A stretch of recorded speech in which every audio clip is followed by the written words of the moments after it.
The atmosphere within the palace walls could be cut with a blunt knife. 100 eyes of nobles, kings, lords of the great houses, the emperor himself, all within these crisp marble white halls. 3 younglings stand ready in front of the emperor, guarded by his oversized lizardmen paladins. The court stood in silence, waiting for the emperor to begin proceedings. The 3 younglings, adventurers by trade, stood patiently waiting for the emperor to begin. Jacqueline, a tall and imposing mountain elf, normally stoic and calm, was trembling slightly. Ceres, a short but nimble forest elf, was very wary of her situation, blushing wildly as she desperately wished she wore more than just her hunter's garb that revealed just a bit too much for polite company. And finally Wartak, a fledgling minotaur, barely grown into his horns, stood to vigilant attention with his war axe holstered on his back so as not to agitate the guards. The silence in the room was broken by the emperor suddenly taking a deep breath. "Apprentices of the Fighters Guild, you were summoned here to explain the mess you created." The emperor's voice was not one of jubilation. It made all 3 of those assembled tremble in fear. He was not amused. Mess, my emperor?" Jacqueline spoke, her voice trembling in terror. Ceres, always looking up to her dark-skinned companion, nearly wet herself from the fear radiating from her companion. "Yes!" The emperor's voice boomed loudly, practically shaking the palace foundations. "While it cannot be denied by anyone that the service you rendered unto us by destroying the Dark Lord and routing the treasonous wretch Calthar from my kingdom, the fact of the matter remains that the means by which you accomplished this task is concerning." He growled that last word out. Could you be more specific?" Wartak asked, his normal gravelly voice now a mildly humiliating squeak. "Assassinating an Imperial envoy at Wallwalker's Pass. To start." The emperor's voice echoed through the hall. The silence was so deafening he could be heard even outside the palace grounds. After a few moments of terror, Jacqueline finally found the courage to speak out. She cleared her throat loudly, perhaps too loudly. "We were staying for a rest at the Warwick Inn during an adventure. Out of curiosity, we entered his room and found this." Jacqueline reached into her satchel and retrieved a piece of cloth with a strange symbol on it. It radiated dark energy, forcing the assembled crowd to gasp in response. The emperor scratched his hairy chin. Wartak continued. "We confronted him with this information and he attacked us immediately. He was not able to get very far, as by the time he began conjuring a spell towards us, my axe was already buried in his spine." Wartak beamed a smile of pride at this statement. "We searched his person and his room for more information and found more damning evidence against him. Noting he was meeting with subordinates at Wallwalker's Pass, we went there and were able to take a prisoner. After some interrogation, we handed him over to the city guard," Ceres said, still blushing. The emperor considered the information and took a deep breath, licking his lips. He spoke further with greater emphasis. "The destruction of the Farantus watchtower at Hag's End. We came upon the tower already destroyed while returning to the city. A plague beast attacked it, and we entered the fray like any citizen would. Master Arantino of the Mages Guild was there, and with him the beast was driven back with prejudice. Wartak dealt it a killing blow," Ceres said in turn, her voice gaining a modicum of courage. The emperor squinted his eyes at the scantily clad elf girl in response. "And the Battle of Crow's Rest? The battle where an entire legion of Baron Harbinger's troops were slaughtered?" Wartak spoke this time, with more strength in his tone. "We were at that battle. It was a slaughter. The Dark Lord employed a Death Knight to destroy the town of Redhall. Master Martino, the brave and Baron Harbinger both lost their lives evacuating the town. But, Ceres, scored the killing blow against the Death Knight that caused it. Everyone looked at Ceres in response. This tiny little elf girl killed a Death Knight? The Emperor raised an eyebrow at her. It was just dumb luck, okay? She squealed, startling the room. I was being attacked by a skeleton. I panicked and missed him. The arrow had bounced off him and hit the Death Knight in the eye. After that lucky shot, the hordes collapsed, and the fight was over. It took us 2 days to bury the bodies, Jacqueline said, her voice breaking from sorrow. The Emperor cast his gaze upon Ceres. The burning of Eldenor Forest? Enlighten me. Well, Ceres trailed off, her eyes now focused on another object in the corner. Jacqueline assumed she had become too nervous and spoke in turn. Well, that's kinda embarrassing, really. An apprentice mage asked us to test a spell he was working on. It failed. That mage is now receiving the biggest chewing out in the world, Jacqueline said with a smirk. This made the Emperor half chuckle, half scoff. If it was a simple accident, then we can smooth things out with the local magical creatures. Mages should be able to regrow the forest with ease. Now, what about the dragon kingdoms? You will have to ask Sir Eleanor and Sir Reginald for that information. We were never privy to anything happening with the dragon kingdoms. Wartak responded in earnest, his chest out and proud, now having regained his courage. Ceres was now fully ignorant of the world around her, jaw agape at the sight of something. A guard, annoyed that his emperor's presence was being ignored, moved forward and stood by her. Normally, a girl like Ceres would be terrified at the close proximity of one of the king's lizardmen, but she remained distracted. The guard followed her line of sight, and what he saw nearly made him drop his war pike. The Emperor remained undaunted and continued. And the massacre at Fawnbreaker? Care to explain that? We were at the inn there and a bandit raid hit the town. There were a lot of them, maybe 7 different clans attacked at once. Overran the guards, wiped the town out completely. Casualties were due to their sheer numbers. Wartak proudly brandished his battle axe with a smirk. They took a long time to die, he said with a hearty laugh, like a true warrior. Ceres and the paladin's proximity was now noticed by several bystanders, and several beastmen wandered over to try to separate them. It was very well known that lizardmen have an all-too-great fondness of elf women, so several of Wartak's brethren were slowly making their way closer to try to separate the pair, only to stop dead in their tracks on laying their eyes on the distraction. What the fuck? Ceres said. What did you just say? The Emperor angrily bellowed at the utterance of a curse word in his presence. Ceres and the crowd all pointed at what they were looking at. Lo and behold, a monk of some kind was standing upside down, his feet on the ceiling, performing some kind of jig dance. Silence followed as the entire room now sat fixed on the creature. It appeared a bit like an elf, only with a mid-level complexion and short hair. His ears were small and rounded. He wore a mixture of metallic armor and a dark leather cape trimmed with gold and purple.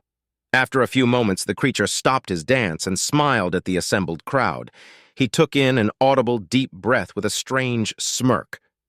Suddenly, several dozen copies of him appeared out of magical doors all over the walls and ceiling, as if he had suddenly made 100 clones and sent them through 100 magical portals.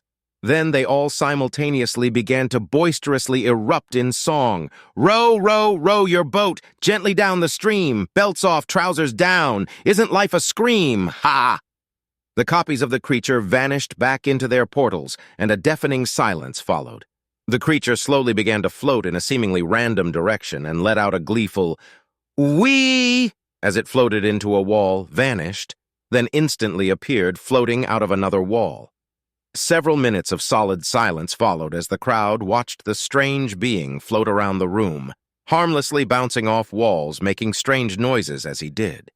He seemed completely oblivious to the room around him and even appeared out of the floor several times, as if he were using himself as a ball in a game, gently floating around, letting the wall just ping him away. Whee, it said, and happily continued to bounce for a few more minutes until eventually settling in front of the Emperor, where it produced a chair with a snap of its fingers and sat on it, still floating in the air. "Who or what in Oblivion's name are you?" the Emperor asked, albeit far too politely for the circumstances. "Who? Me? Me, you say? Oh, right, sorry, I was having way too much fun." He chuckled and moved off his seat into the center of the throne room. He cleared his throat loudly, somewhat obnoxiously. A sudden burst of holy divine light erupted from his form. Massive wings jutted from his back of brilliant gold and silver, now proudly flapping in the wind, and a holy aura of divine greatness emanated from him as his strange monk robe vanished and was replaced with sparkling golden armor. "Bow before me, for I am God!" he bellowed loudly, the room saturated in brilliant holy light. The light suddenly dimmed, his form returned to normal, and he sat back in his chair without a care in the world. Jacqueline spoke now, having regained her composure. "Pardon me, but may I ask some questions?" The creature moved around in front of her, slightly high up so he was looking down at everyone. "Sure, why not? What's up, gorgeous?"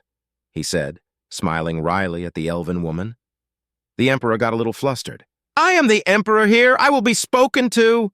"Oh, really? Well then, pleasure to meet you. The name Fred. I was a human. Now I am a god." He responded in kind and aggressively shook the Emperor's hand. So aggressively, the Emperor nearly fell off his throne. The Emperor looked at his arm after the firm handshake after he got himself back on his throne. He gasped at the sight of his 800-year-old careworn arm, now looked like it was when he was but a lad. "Oh my. How? Why?"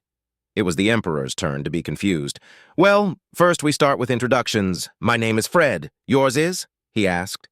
"My name is Emperor Juib Sardonis the 31st. This is Ceres, and there is Wartak and Jacqueline, adventurers, who I now notice are standing way too close to my guards." The Emperor looked at Ceres and his paladin. Everyone nearby suddenly found their opening and moved Ceres away from the paladin, then ushered him back to his station. "Hell was that?" Fred asked, finishing his tea. Lizard men and elves have this thing, and, Ceres blushed from the thought of the unconventional relationship she was vaguely attempting to explain. I get it. Some strange quirk of nature makes it so elves produce some kind of pheromone or scent that lizard men find irresistible. That's hilarious." Fred laughed a bit, and he floated up into the air while chuckling, still holding his teacup. "So, why are you here?" Wartak said. "Well, there were these dudes called humans, right? They fought, they bled, they were born, they existed, they died, blah, blah, blah. Then they left their home planet and went into the stars to colonize the universe. Then after a couple thousand years, discovered the secrets of the universe, sometimes through less than savory means, and ascended into godhood to create and lord over their own custom-made planes of existence. I am one of those humans that did the whole ascending to godhood thing. Pleasure to meet you," he said, tipping his cup to the crowd. "Who? So, you created us?" one of the bystanders asked. "Nope, I'm just here. My own created universe ran its course, so I'm wandering around universe to universe. I like stories. Universes tell many stories, and there are many, many, many universes and planes of existence, so anything you need?" he asked rather nonchalantly. Jacqueline jumped at the offer. "We lost two of our greatest warriors in a battle with a Death Knight, Master Martino the Brave and Baron Harbinger. Is there any way you can bring them back?" "Yup," Fred said. Fred snapped his fingers. With a loud pop, the kind you hear when a balloon explodes, Master Martino the Brave and Baron Harbinger appeared in the room, landing on the floor with a loud metallic clunk. The two men stood up, rubbing their heads. They looked around the room and then at their own forms. Where did I go just now?" Martino said as he quizzically scratched his head. "I have no idea, but that guy over there is floating on a chair." "What?" Baron Harbinger pointed at Fred the god.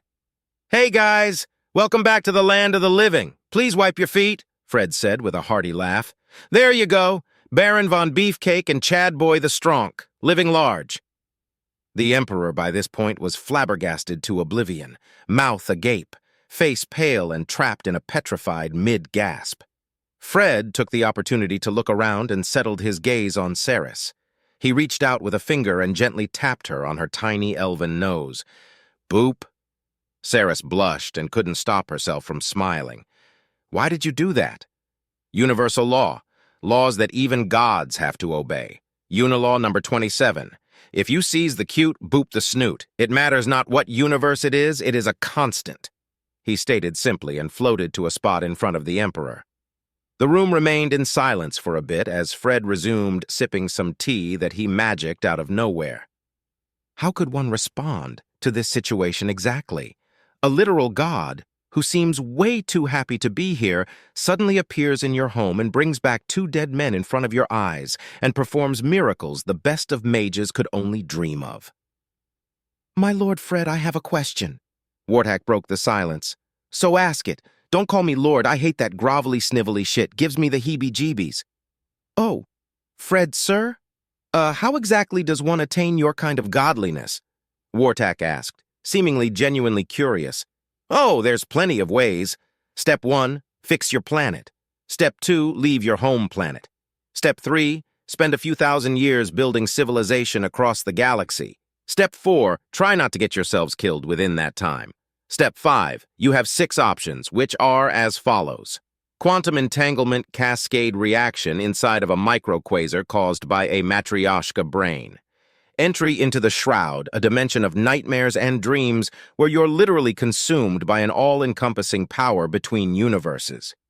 Uploading oneself, one's people, or an entire species into a quantum computation network inside of a planetary computing complex, then get lost to the quantum foam of life. Attain supreme power and mastery of magic, and cast an emergence cascade ritual, and ascend into the ether with all magics.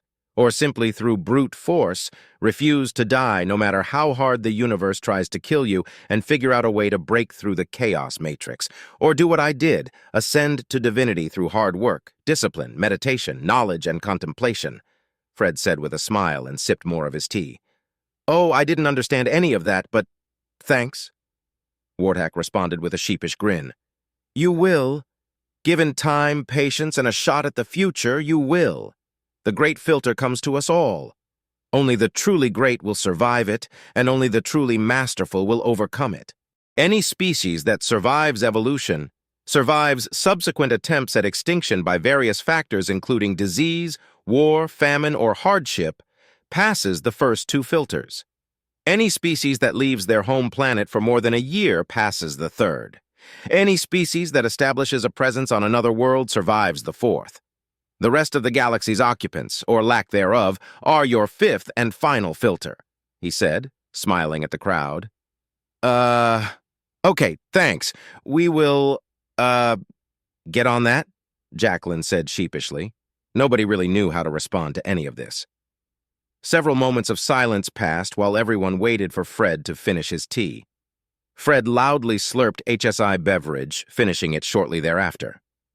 First, however, I noticed something about you, massively diverse. I count 17 distinct species here. But there is something that troubles you all, something awful, something that is ostensibly your first filter. Trogs, Fred said. That name filled all in the room with a mixture of hatred, fear, and revulsion. Jacqueline shuddered in disgust and retched a bit. Saris ducked behind Warthak in fear at the sound of it. The room filled with a collective mixture of gasps, boos, and curse words at the mere utterance of the most vile creature in all the lands. Wow, interesting response. Never had that before, so I have a bargain for you, and I shall rid the world of them. I shall be happy to pass for your sake the first of the great filters if you do something for me, he said and stood on the floor in front of the Emperor. Name it. It is yours. The Emperor replied in turn. Slavery. I find the concept by itself to be unforgivable. Send any who dare practice it to the headsman's axe. Release all who are in bondage and swear on the graves of your ancestors to devote your time to stamping the vile practice out wherever you find it. Fred's eyes glowed red with hatred at the utterance of these words. The Emperor, looking somewhat small in his throne as Fred's eyes glazed red with rage, could only squeak at Fred in response. Okay, sir. Please don't eat me. Fred looked somewhat surprised at the reply. He steadied himself and stepped away, realizing he had scared people. Whoops, sorry, got a little angry there. So, Gonna do it or not? Well, of course. I'm going to have to call in favors and make some new enemies, but it can be done. Would be easier if you helped. No. Your problems are your own. I have already agreed to help you with something. Trogs for slaves. That's the deal. Fred stared the Emperor dead in the eyes as he said this. A light noise followed by a slightly foul stench followed from the Emperor as Fred got too close for comfort. Yes, sir, will do. Sir, no problem, sir. Don't eat me, sir. The Emperor hastily gabbled to placate the literal god standing in front of him. So we have a deal. Abolition of slavery in exchange for the extermination of the Trog. Be right back, Fred said, and vanished. With God suddenly gone from the room, a feeling of relief washed over everyone. The Emperor scrambled out of his chair to his administrative room to fetch his good parchment. The Emperor returned clutching various papers and an ink and quill. In front of everyone assembled, he began to hastily write a new law. All of the noblemen in the chamber went forward to sign their names to it and make it law.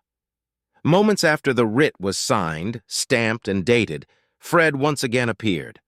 A clang was heard after his arrival, making Sarah squeal like a piglet in terror, and she began to crawl over poor Wartak at the sight of a Trog trapped in a cage that was too small for it. The hideous, many-armed mongrel beast of red skin, sharp horns, long claws, and sharp tail was a horrifying sight to all present. The women in the court instinctively hid behind any man they could find, and the men all drew their blades.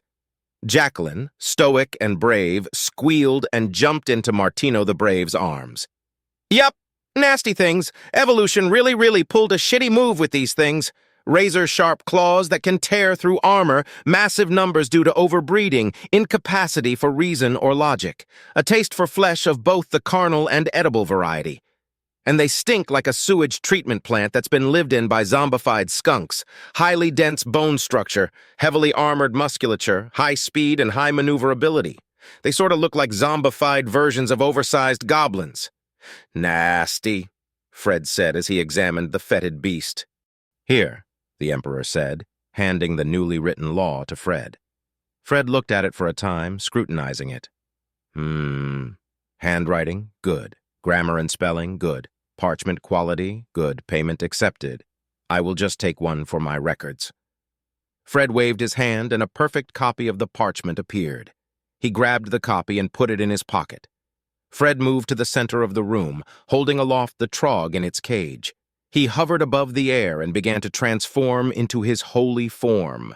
Golden wings sprouted from his back. His eyes glowed a magnificent deep purple, and his robes changed to holy metal-gilded armor. He chanted something in a language too foreign for anyone to determine, not even the mages, and with a loud yell, he slammed the Trog in its cage into the floor. "Bully go splat!" He slammed the creature into the floor. The cage shattered, flattening the creature in a shower of blood and guts. At the instant of impact, a black portal of oblivion and infinity appeared underneath it, sucking the remains into the maw. More portals of smaller size opened up on every available flat surface. The assembled crowd hid behind any cover they could find and peered terrified at the sight. Trogs, all of them in cages, began appearing out of the smaller portals and slammed into an invisible floor, shattering the cages and killing their occupants before vanishing into the jaws of oblivion. This continued for a few minutes as every Trog on the surface of the world was sucked out of its home, regardless of its location or circumstances, put into an abnormally small cage and then cast into a void of infinity. The crowd slowly began to emerge and applaud the extinction of a disgusting beast, noblemen and peasants alike emerging from their hiding places with thunderous uproar. After a few more minutes, the portal closed and Fred returned to his conjured chair with a cup of tea. Done. All gone. Down to the very last. You're welcome. Now, as per our agreement, I will be back in 1 year to make absolutely sure you held to your end of the bargain. Fred approached the Emperor yet again. I am a man of my word. I am the Emperor. My word is law. You don't need to threaten me. Emperor Juib, suddenly regaining a fraction of his dignity, stood to face Fred as an equal. Awesome. I'ma stick around for a bit, I like this place. Seems pretty nice. Trogs excluded, of course. Now, would thee be so kind as to point me towards your nearest tavern? If your beer is as good as I am told, I might be persuaded to stick around and Be slightly more helpful, Fred said to the crowd with a sly smile. A rewrite of an old story that didn't get much traction on initial release, rewritten with better grammar and structure with more information and a few cheeky jokes. But above all, clickbaity title, please enjoy.